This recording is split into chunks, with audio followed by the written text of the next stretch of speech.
Hello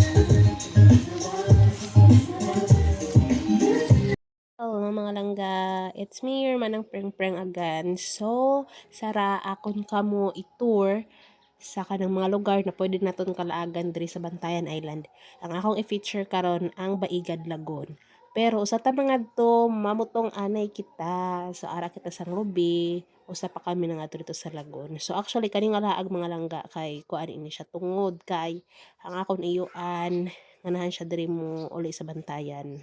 Nanguli sa Bantayan, then nga sila laag. So, wala silang musod aning Baigad Lagoon. Charas. Bitaw, so sa mga ganahan ng mga bakasyon dira sa Bantayan kay grabe kainit ang panahon. And ako ba walay trabaho, walay klase. Nya very summer na jud ang outfitan ang datingan nato no. So kung nangita ka mo sang inyo pwede ka suruyan diri sa Bantayan Island, usa gayud sa akon ma-recommend charis kuan yan promotional okay, so akong gado sa ma-recommend kay ang Baigad Lagoon. So diri nga area kuan siya like igabot nyo sa Baigad, mag-walking pa mo diri sa kanang naay mga bus diha padung jud didto. Yang entrance is 250 sa mga dili lokal. So pwede kung magplano ka mo nga manganhi mo, mas maayo jud magdala pog ID. Ano sa man inyong kuan voice over. Kay gabotin to ninyo sa entrance if kuan mo pangitaan mo og ID nga kanang nagpamatuod nga taga Bantayan jud mo.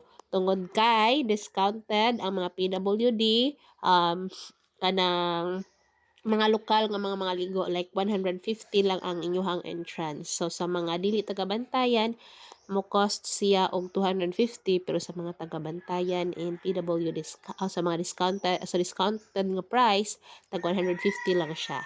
So kami sini among gibayad is 150, nagdalang kami sang among ID. So nice good kay siya diri, very relaxing ang datingan, and kanang dili siya crowded ba nya gamay dili gid daghan gid ang tao, pero nice jud siya. So ang ilo to mga palitonon, mahalon siya gamay. So among gibuhat ato is nagdalang mi sa among mga snack dito, allowed raman siya. So kung ganahan ka mo maglaag sa Bantayan Island, usa sa inyuhang dapat jud visit nga para inyo ma-miss kay ini ang Baigad.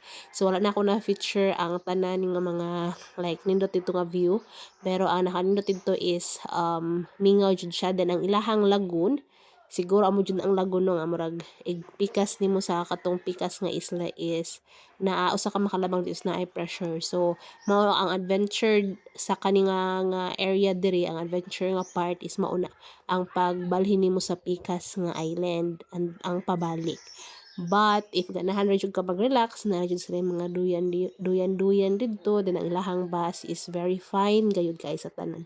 Naapod sila swimming pool, naapod sila og kanang gitawag aning mga cottage ba. Actually ang cottage is wala na siya bayad. So mao igsulod nimo mao na free na siya. So igsulod nimo didto, ang imo 150 goods na jud kaayo.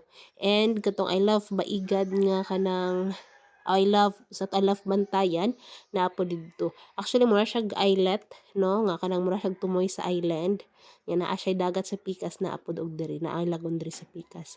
So very relaxing gid kayo ang datingan, sulit jud kayo ang inyo 150. So what are you waiting for? Pagsuroy sa Moroy na mo sa Bantayan Island.